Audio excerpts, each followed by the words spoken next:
지체 속에 있는 죄의 법으로 나를 사로잡는 것을 보는도다.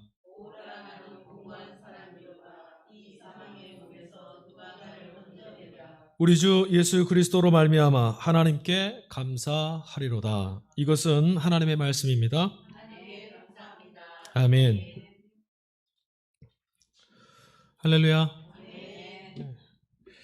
제가 지난주에 이어서 오늘도 TV에서 보았던 것 하나를 같이 이야기의 들머리에 좀 말씀드리고자 합니다. 여러분 TV 방송 프로 중에 혹시 삼시세끼라는 방송 보신 적 있으십니까? 네, 들어는 보셨어요?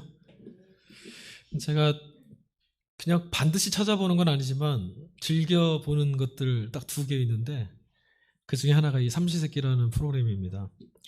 뭐 내용이라는 것은 아주 단순합니다. 그냥 남자 배우들 몇 명이서 섬에 들어가 사는데요. 아침 잘 차려 먹고 나면 바로 점심 뭐 먹을까? 점심도 잘 챙겨 먹습니다. 그리고 나면 또 모두 다 생각하죠. 저녁은 뭐 먹지? 저녁도 맛있게 또 차려서 잘 합니다, 남자들이. 그래서 잘 챙겨 먹죠. 그리고 나면 설거지하고 나서 어둠이 막 깔려 내려왔을 때 이제 두런두런 이런 얘기 저런 얘기 하다가 하루 그냥 마감하는 겁니다. 그냥 이 방송에 나오는 내용이 이게 다예요. 다른 거 없어요. 그냥 아침 먹고 점심 먹고 저녁 먹는 거. 요즘에 방송 프로그램 이렇게 보다 보면요, 여러분도 같으신지 모르겠지만 요즘에 방송이라는 것들은 카메라 앵글이 아주 쉼 없이 막 전환되고 바뀝니다. 거기다가 음악도 그 안에 깔리고 사람들의 행동이 쉴 새 없이 막 움직이다 보니까, 그리고 교차되다 보니까 그 모습들을 이게 눈으로 쫓다 보면 좀 피로하고 도대체 뭘 말하는 건지 정신이 아득해질 때도 있습니다. 호흡을 따라가기가 참 어렵다는 거죠. 근데 이 방송을 보다 보면 그 카메라 이렇게 따라가는 속도를 호흡을 맞춰 따라가는 게 그닥 어렵지가 않아요. 그리고 마음이 넉넉하고 편합니다. 속도가 늦어서. 그래서 제가 즐겨 찾아서 보죠. 뭘 하다가도 그 방송이 딱 나오는 거 보면 하고 다른 걸 다 옆으로 밀어놓고 계속 쳐다보고 있어요. 전 몰랐는데 사모가 그렇게 얘기하더라고요. 그거 보고 있을 때 옆에서 보면 입을 벌리고 웃고 있다고. 이 삼시세끼라는 방송이요, 흠이 한 가지 있습니다. 그 흠이 뭐냐면 화면에 보이는 음식이 너무 맛깔나게 보인다는 거예요. 그래서 나도 모르게 자꾸 야식을 찾게 돼요.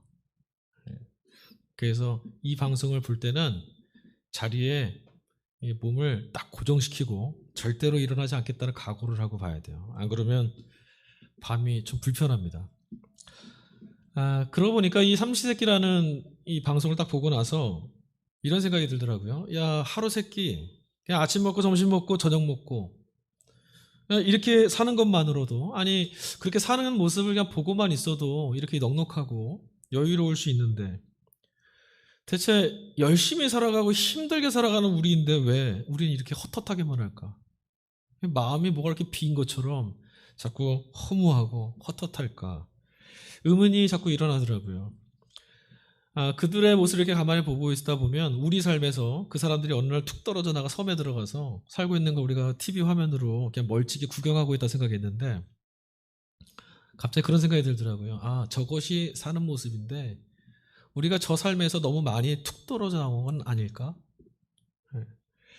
아마도 요즘의 현대인들 눈에, 그러니까 우리들 눈에는 그들의 그 모습, 그러니까 너무 단촐한, 그냥 일상이라는 게 너무 단촐한 거죠. 아침 먹고 점심 먹고 저녁 먹고.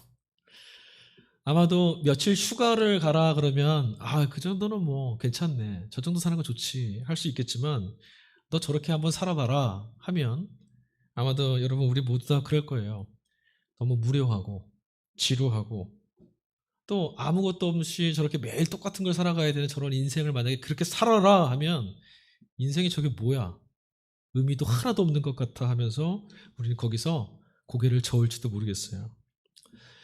그러니까 사실은요, 여러분, 우리는 바삐 살아가는 우리들의 모습은 가만히 들여다보면 왜 그렇게 살라고 하면 힘들고 어렵냐면, 아무것도 하지 않고 그냥 있는 거, 그러니까 시간을 그냥 버텨낸다라는 것이 우리가 정말 하지 못하는, 그런 힘이 없기 때문에, 그런 곳에 그냥 있어라 하면 잠깐은 어떻게 버틸지 몰라도 계속 그렇게 살아라 하면 지겨워하고 힘들어하게 되는 거예요.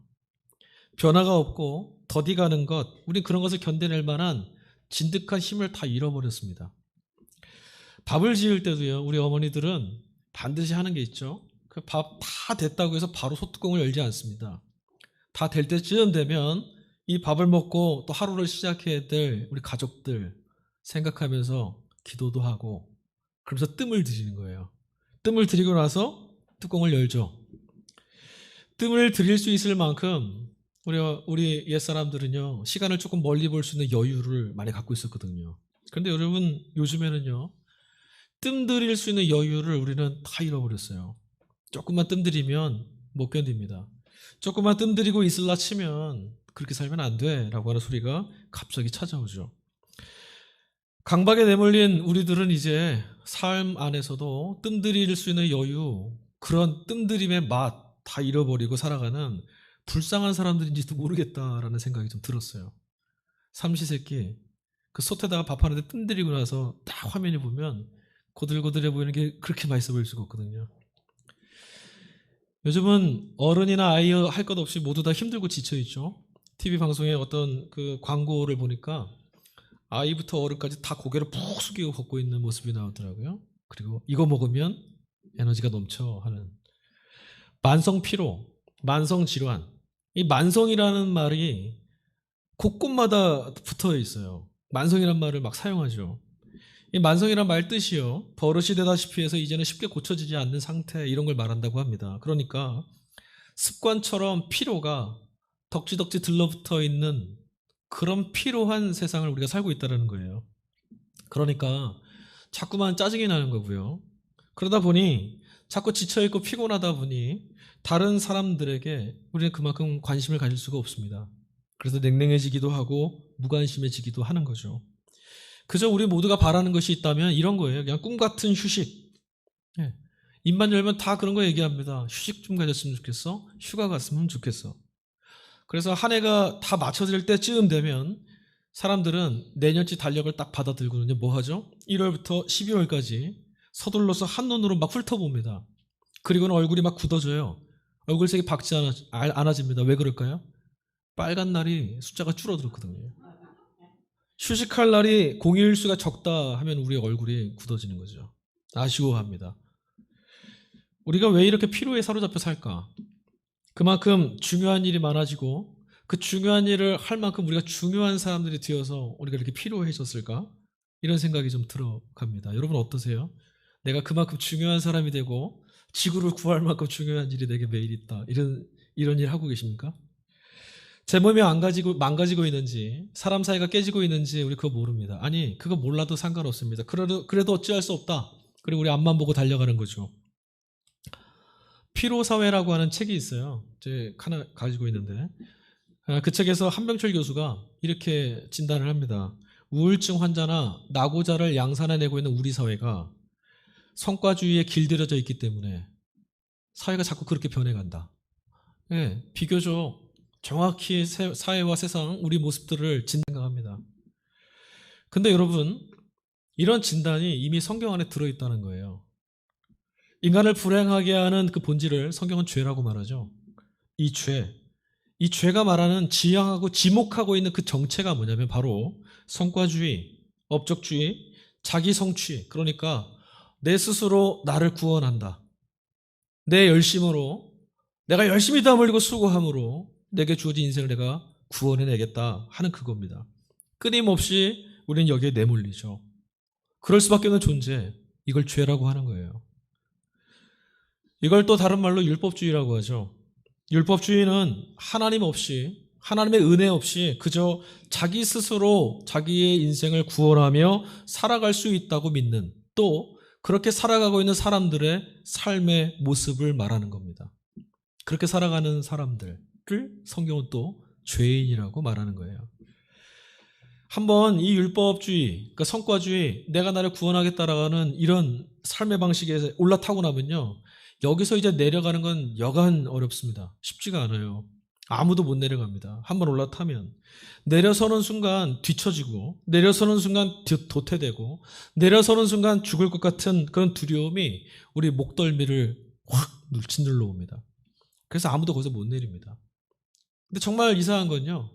한번 올라탔으니 사력을 다해서 앞을 향해서 막 달려가고 나면 그 뒤에 기다리는 건 또 뭐냐면 성취가 아니라 자기 구원이 아니라 짙은 허무가 우리 앞에 있다는 거예요. 공허하고 허무하죠. 여전히 힘들고 여전히 지쳐갑니다. 하나님은 사람을 창조하셨습니다. 그런데 하나님이요, 다른 만물 모든 걸 창조하시다가 사람을 창조하시면서 제가 생각했을 때 너무나 터무니없는 일을 좀 벌이셨어요. 다른 거를 다 제 모습대로 창조하시다가 사람을 지으실 때 하나님의 형상대로 지으셨다 이렇게 나오죠. 육체는 한계가 있습니다. 그런데 하나님, 온 우주보다 크신 하나님 형상을 그 안에다 담으려고 하다 보니 하나님이 사람의 마음이란 것을 터무니없게 크게 만드셨어요. 하나님만큼. 그러다 보니 여러분, 우리 마음은 세상 모두를 갖다가 집어넣어도 채워지지가 않습니다.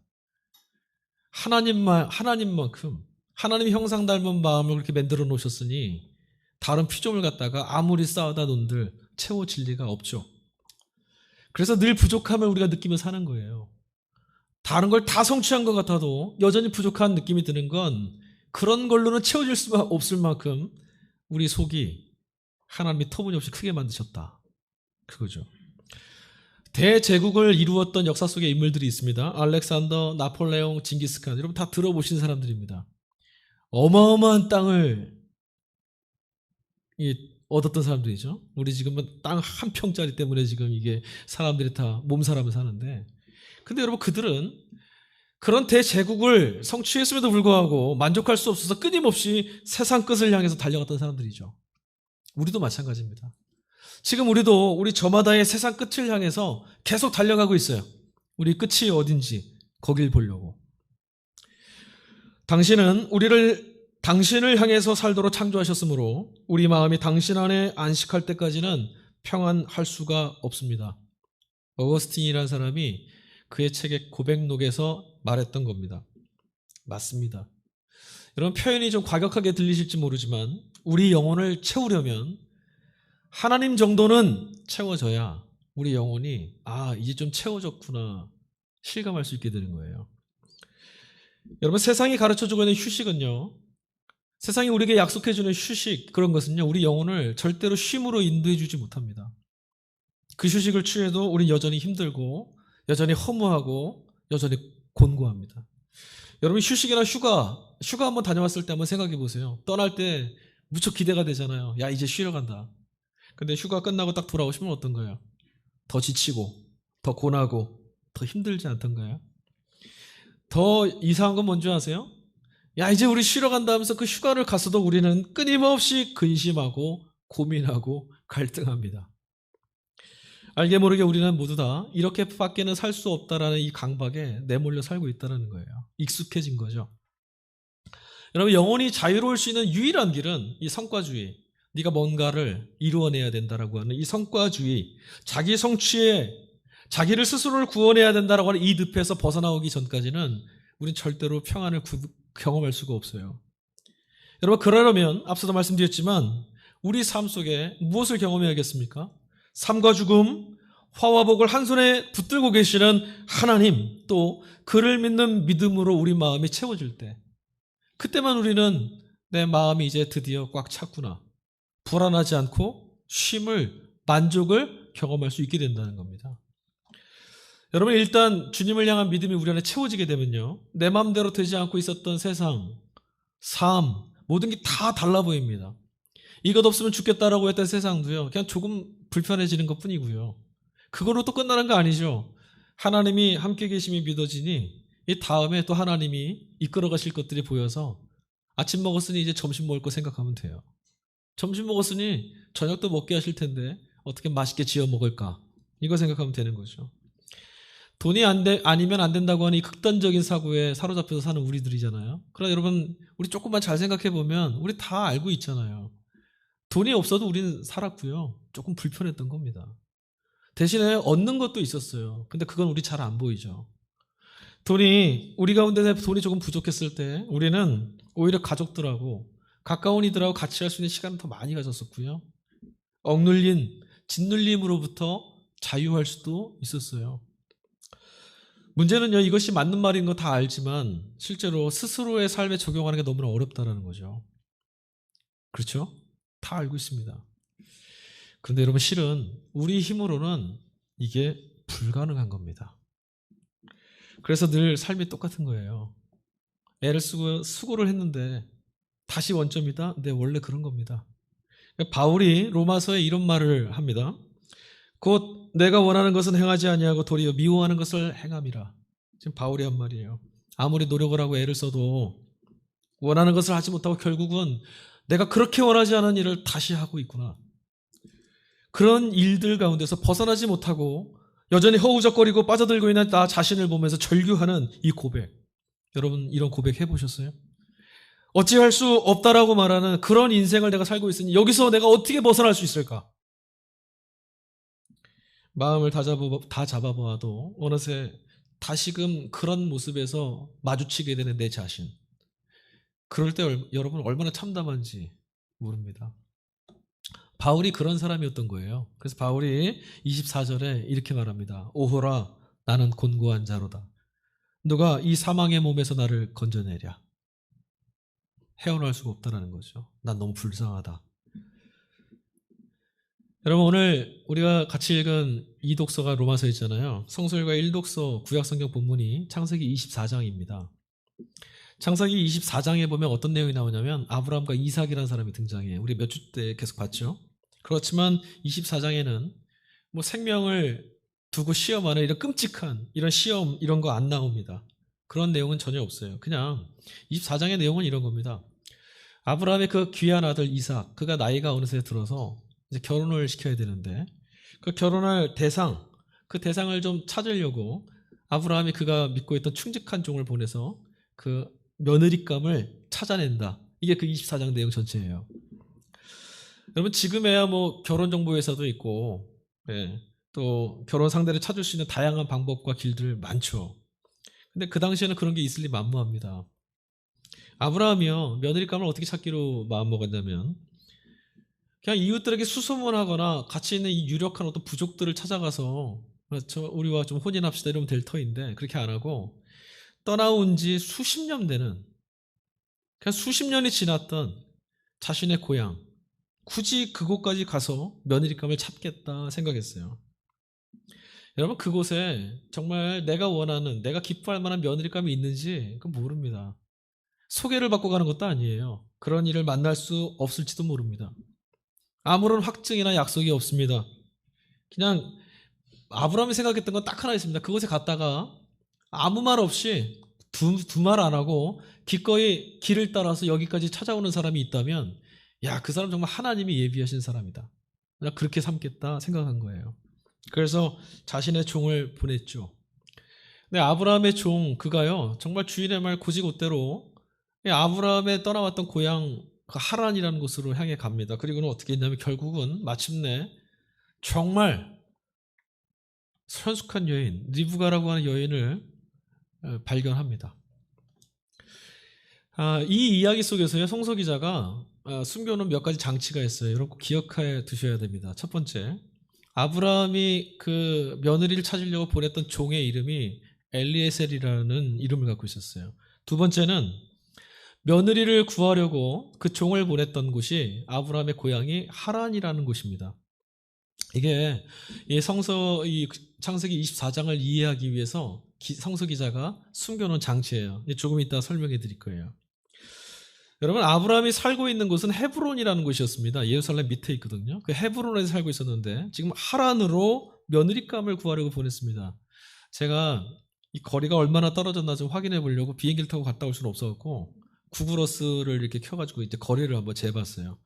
대충 재봤더니 한 819km 이렇게 되더라고요. 뭐 좀 멀긴 하구나. 여러분 이렇게 생각하시면 곤란해요. 이 글이 쓰여졌던 게 1년 전, 10년 전, 100년 전이 아니에요. 수천 년 전 얘기예요. 고대 시대입니다.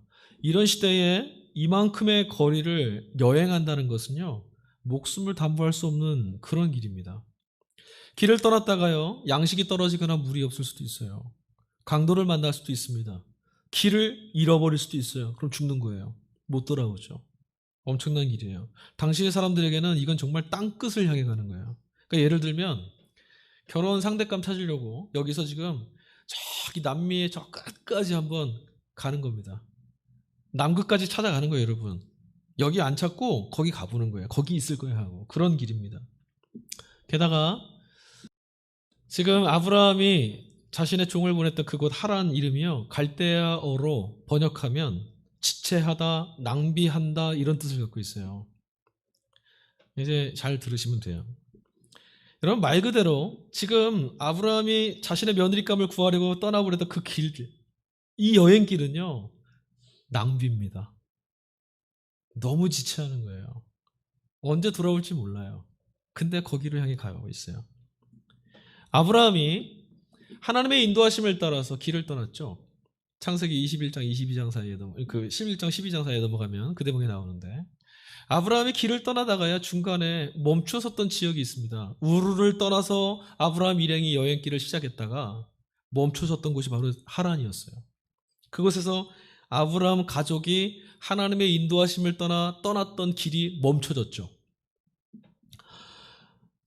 그 멈춰졌던 여정이 멈춰졌던 것도 하란이었고, 아브라함은 그 여정이 멈춰진 하란에서요, 야 이제 살만하다, 이 정도면 괜찮지 않겠냐 했던 그곳에서 아버지 데라도 잃게 됩니다. 바로 그것이 하란이에요.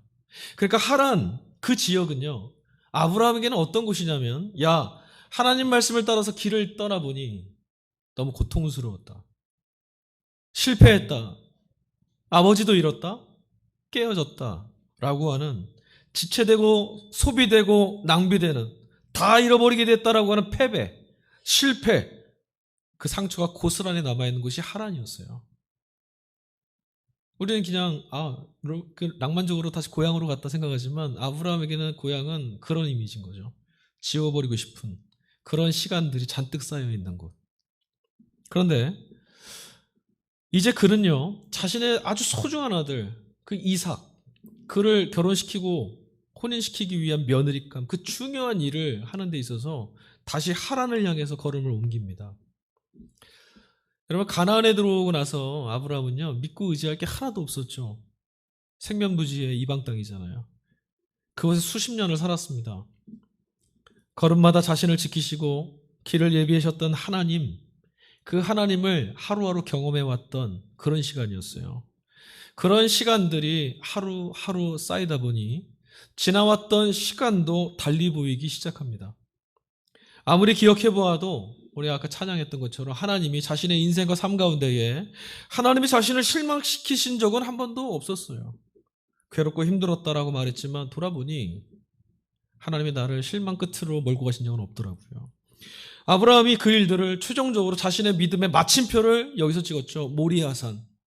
자신의 아들 이삭, 그 이삭을 달라 하시던 하나님, 그 절체절명의 시험에서 아브라함은 결국 믿음을 마침표 찍었습니다.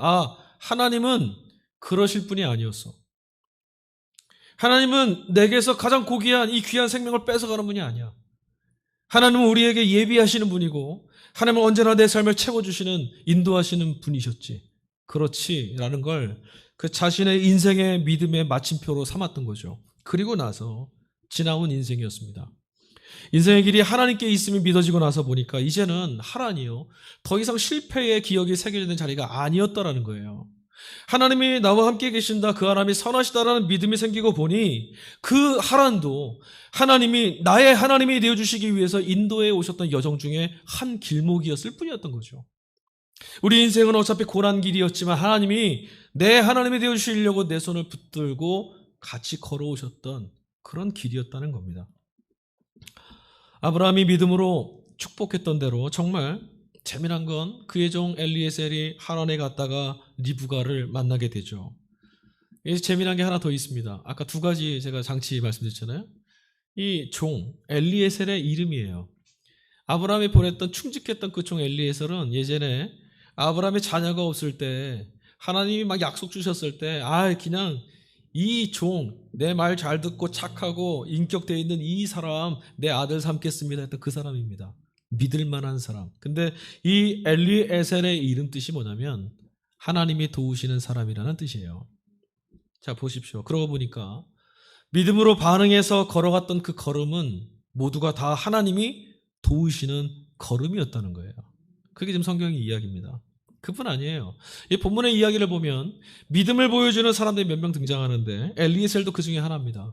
엘리에셀, 그도 하나님을 향한 믿음이 남달랐어요.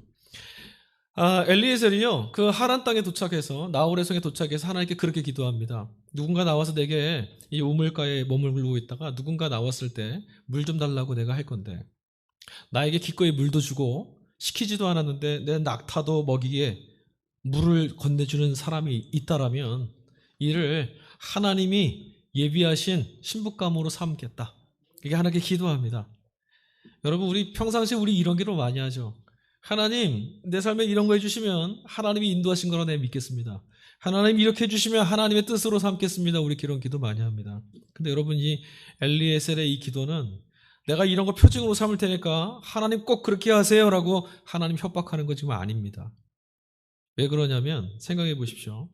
우리의 머릿속에는 그렇게 해서 기도했던 리브가를 우물가에서 만났다. 현숙하고 완벽하고 정말 더할 나위 없는 아내감을 얻었어. 이렇게 생각하거든요. 근데 여러분, 엘리에셀이 이 기도를 할 때는 아직 아무도 못 만났을 때예요.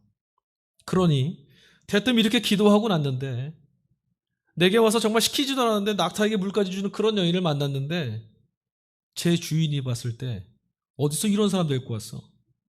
그럴 만한 사람이 나올지도 몰라요. 그렇지 않습니까? 우리는 아주 완벽한 여인이 나올 거라는 걸 이미 생각하고 기도했다고 하는데 그렇지 않을 수도 있어요. 우리 기대하고는 전혀 상관없는 그런 모습이 우물가에 딱 나타날 수도 있죠. 근데도 어떻게 하겠다는 거예요? 하나님이 허락하신 자로 알겠습니다. 이 말은 하나님이 어떤 상황에서라도 이 길을 예비하고 인도해 주시는 분임을 내가 믿겠다, 이건 거죠. 또 있어요. 한 사람이 더 등장하죠. 리브가라고 하는 여인입니다. 근데 여러분, 정말 이로 그냥 쭉 읽으실 수 있는 내용인데 저는 의문이 들었어요. 리브가가요, 이 창세기 24장 58절 말씀을 보니까 엘리에셀이 이렇게 해서 야 가자 했더니요, 이 리브가가 네, 같이 가죠. 식구들이 물었어요. 너 정말 따라갈 거야? 예, 갈 거예요. 따라 나섰다는 거예요. 저는 이게 도무지 이해가 안 됐어요. 생각해 보십시오. 엘리에셀 처음 보는 사람이에요. 결혼할 우리 주인이 너 데리고 오라 그래서 내가 여기까지 왔어. 가자. 우리 주인 부자야. 여러분, 인생을 걸어야 될 일인데 땅끝까지 그 생면부지의 사람 그 말만 믿고 여러분 따라가실 수 있겠어요? 여러분의 딸을 그렇게 보내실 수 있겠습니까? 있을 수 없는 일이죠. 사기 결혼이면 어떻게 할 거예요? 그런데 이 리브가가 그냥 덤덤하게 따라 나섭니다. 네, 가겠습니다. 아무리 봐도 아브라함, 엘리에셀, 그리고 리브가, 이 등장하는 세 명의 인물들, 그들의 결정, 선택하는 방식은 합리적이지도 않고요, 무모하고 비현실적입니다. 그리고 내가 좋게 읽어보려고 해도 이들의 이 걸음걸음마다 놓여있는 이 우연들, 우연이라 하기에도 좀 너무하다 싶을 만큼 아주 딱딱 맞아떨어지죠. 상황이 좀 억지스럽고 또 이질적으로 보이기까지 합니다. 그런데 여러분, 오히려 이 본문을 읽으면서 우리는 한 가지 사실을 알 수 있습니다.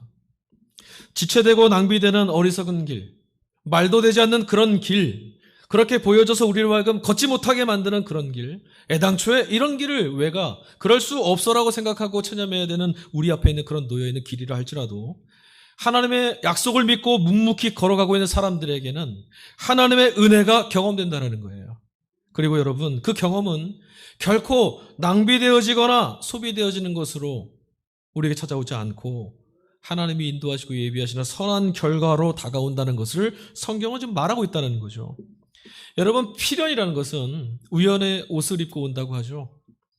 하나님의 우리에게 인도하시는 길, 필연인 그 길, 하나님 반드시 구원하시고 이끌어가신 그 길도요, 여러분, 그런 길을 믿고 걷는 사람들에게 우연처럼 우연을 옷을 입고 걸음 위에 새겨진다는 것을 우린 기억해야 돼요. 저마다 사는 방식도 달랐고 삶의 결도 다 달랐지만 그들은 모두 다 선택했습니다. 믿었습니다. 어떻게 해요?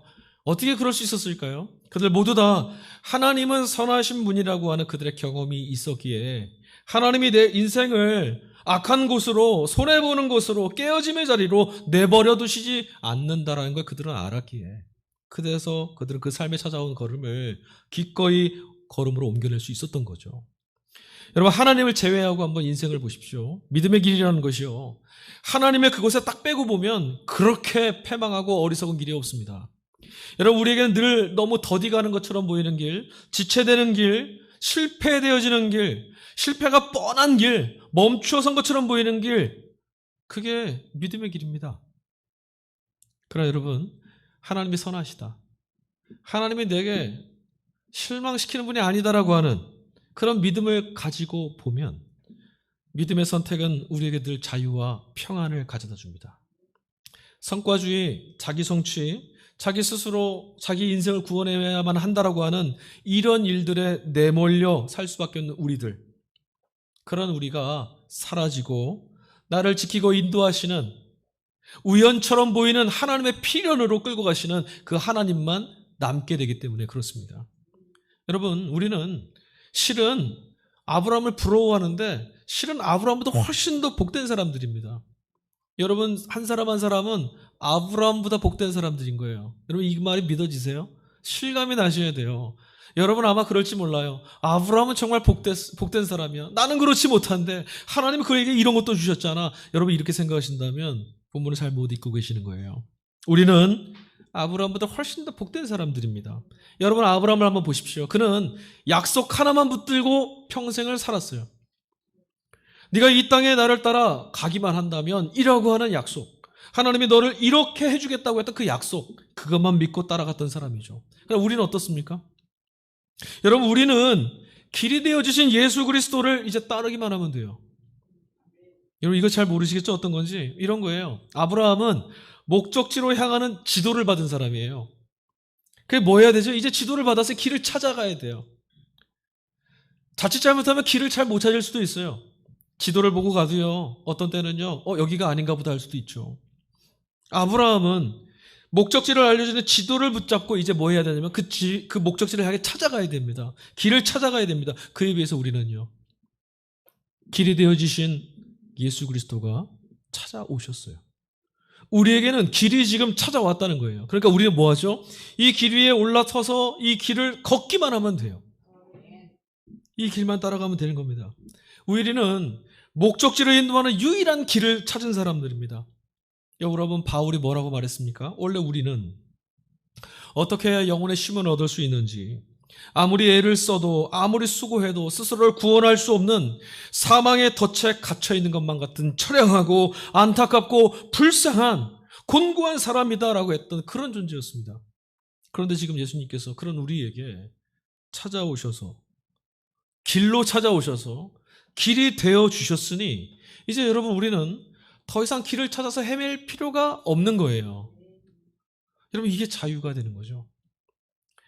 더욱이 이 길이 분명하니까 더 이상 불안해할 필요도 없습니다. 염려할 이유도 없는 거예요. 이 길 따라 걷기만 하면 됩니다. 그러니 이제는요, 여러분, 천천히 가도 괜찮고 잠깐 쉬었다 가도 됩니다. 목적지로 이 길이 분명히 인도할 거니까. 이 길이 옳기에 이 길을 따라만 가면 그만인 거예요. 더 이상 누구처럼 혹은 누구와도 비교되지 않아도 됩니다. 길의 목적은 목적지까지 인도하는 데 있지 않습니까? 우리는 이미 목적지까지 인도하는 길을 받은 사람? 아니, 우리는 이미 목적지에 도착한 사람들이에요. 그러니 여러분, 이제는 가는 길을 즐기셔도 돼요. 길의 목적지를 알지 못하고 이 길이 맞는지 틀리는지 모를 때는요, 주변을 볼 수가 없습니다. 불안하거든요. 여기가 맞는지 아닌지만 생각하다 보니까 아무것도 볼 수 없지만, 이 길이 정말 옳은 길이라면, 이 길만이 목적지를 인도하는 길이고 내가 그 길을 선택이 분명하다면, 그때부터는 여러분, 산도 볼 수 있고요, 흐르는 물줄기도 볼 수 있고, 곳곳마다 피어나 있던 꽃들도 즐길 수가 있게 됩니다. 예수 그리스도는 우리를 위해서 하나님께서 열어놓으신 생명의 길임을 여러분 믿으시기 바랍니다.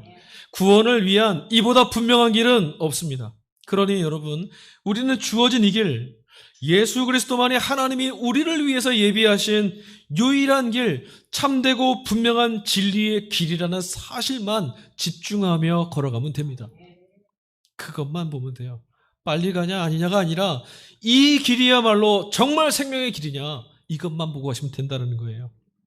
우리는 이미 예수님으로 인하여서 사망에서 생명으로 옮기워졌다라고 말하는 이 성경의 말씀을 들은 자들 아닙니까? 이것이 믿어질 때 그때서야, 이것이 정말 와닿을 때 그때서야 우리가 하나님을 향해서 할렐루야 찬양할 수 있게 되는 겁니다. 여러분, 아직도 이게 그 무슨 말 하시는 건지 잘 모르겠어 생각될지도 모르겠어요. 이렇게 한번 생각해 보시면 쉬울 것 같아요. 이미 대학 입시 수시에 합격한 학생이 있다고 한번 생각해 봅시다. 이 수시에 합격을 해도요, 최저를 맞춰 수능을 봐야 됩니다. 그리고 졸업식도 남아있죠. 그러니까 공부도 계속해야 돼요. 여러분, 수시에 이미 합격한 학생이 수능을 앞두고 하루하루 다가오는 수능을 바라보면서 어떤 마음이 들까요? 옆에 정시를 봐야 되는 친구가 있습니다. 수능이 하루하루 째깍째깍 다가올 때마다 그는 막 불안할 거예요. 무섭겠죠. 두려울 겁니다. 목적지까지 갈 수 있을지 없을지 모르다 보니까 무서워요. 근데 수시에 합격한 그 친구는 하루하루 수능 날짜가 다가오는 거와 전혀 관계없이 내가 예전에 봤던 책에 이런 낙서도 해놨었네. 선생님이 이런 말씀하셨구나. 웃으면서 공부할 수 있죠. 두렵지 않습니다. 목적지가 분명하면, 길이 분명하면 그런 거예요. 여러분, 믿음의 길을 걸을 때 너무 더디다고, 다른 이들보다 늦다고 불평하지 마십시오. 그 길이 옳은 겁니다. 길이 끊어질까 염려할 필요도 없습니다. 하나님이 세우신 길이니까 이 길은 절대로 폐기되어 없어지지 않습니다. 그 무엇도 주님과 함께 걷는 이 걸음을 멈추게 할 수 없습니다.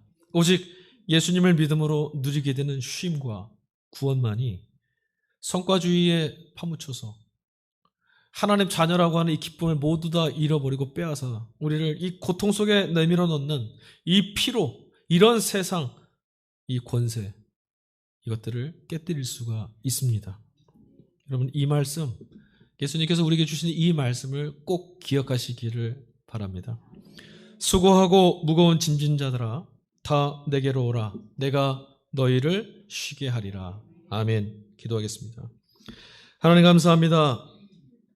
인생의 길을 어찌 걸어가야 될지, 우리 앞을 찾아오는 허무와 그 공허의 운명 앞에서 우리가 어떻게 해야 될지 몰라 번민하고 괴로워하고 이 길 가운데 늘 쓰러지고 마는 우리인데, 어디를 가야 되는지 어떻게 살아야 될지 알지 못하여서 피곤하고 고난 우리 인생 가운데 생명의 길, 진리의 길로 찾아와 주셔서 영원한 생명을 우리에게 허락하심으로 주님께 갈 때에, 주님의 길 위에 섰을 때에 참된 쉼과 평화를 누리게 해주셨으니 감사합니다. 이 길이 진리의 길임을, 이 길이 생명의 길임을 잊지 않고 주님을 바라보며 참된 생명, 참된 쉼을 누리며 살아가도록 주여 우리의 마음을 붙들어 주시옵소서. 감사합니다. 우리의 구원의 이름 되시는 예수님의 이름으로 기도했습니다. 아멘.